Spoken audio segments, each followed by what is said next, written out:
Hello guys! Welcome sa aking panibagong recipe!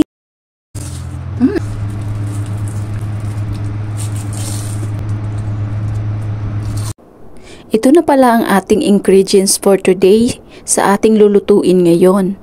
So, prepare ko na yan guys at meron tayo ditong 4 na sliced bread, 4 na hotdog, 4 na cheese, 2 egg at saka breadcrumbs. So, yan guys, alam kong may idea na kayo kung ano itong lulutuin natin. At nag-prepare na pala ako dito ng breadcrumbs. Lagay lang sa malinis na plato at 2 itlog. Haluin lang natin ng mabuti at ating iset aside. At para mag-prepare na tayo sa ating bread, i-cut lang natin guys ang nasa dulo ng bread kasi yung gitna lang ang ating gagamitin. Ayan guys, ganyan na yung siya forma. At ulitin lamang guys hanggang matapos natin ang 4 na sliced bread. Ganon pa rin guys, i-cut pa rin yung nasa dulo niya. So, nag-prepare ako ng frying pan dyan guys at ilagyan ko ng oil para lutuin ko yung hotdog for 3 minutes. So guys, halu-haluin nyo at kukunin nyo na kung ito ay naluluto na.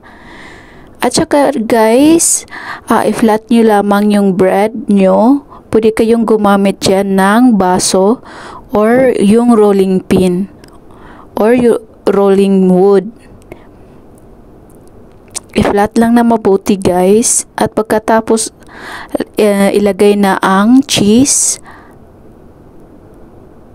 at ilagay na din ang hotdog.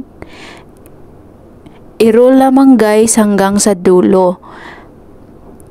At huwag kalimutan mag-brush ng itlog sa gilid para siya yung mag-lock sa bread para hindi siya bubuka kapag iluluto na natin.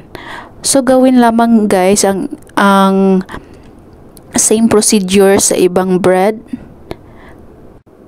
At nag-prepare na pala ako dyan guys ng oil para madali lang nating maluto. So yan na guys ang ating lulutuin ngayon. I-coat lamang natin sa egg ng mabuti para dumikit mabuti yung breadcrumbs.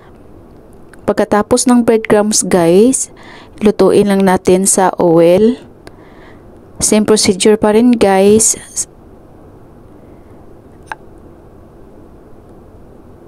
Yan guys, huwag kalimutan i-dip ng mabuti sa breadcrumbs. So kapag ano nyo na guys na brown na ang kulay niya, baliktarin nyo lang para maluto din yung sa kabila. At niluto ko lang pala siya guys ng low medium heat para hindi siya mabigla sa pagluluto. So yan na guys, malapit na siyang maluto. At kapag maluto na guys, kunin lamang yan sa oil at ilagay sa plato. So ayan na guys, ready ng ating crispy cheesy dog at ready na din siyang kainin. Maganda ito guys sa pangnegosyo kasi madali lang siyang lutuin at tipid pa sa mga ingredients. So iyan na guys ang ating crispy cheesy dog. Napakasarap niya guys at masarap siyang i-snacks. For the sauce pala guys, naglagay lang ako dyan ng ketchup at saka mayonnaise. Mix ko lang at saka okay na yan. Masarap din siya. So ayan na guys. Try na natin guys ang ating cheese dog on bread with our own sauce. Diba?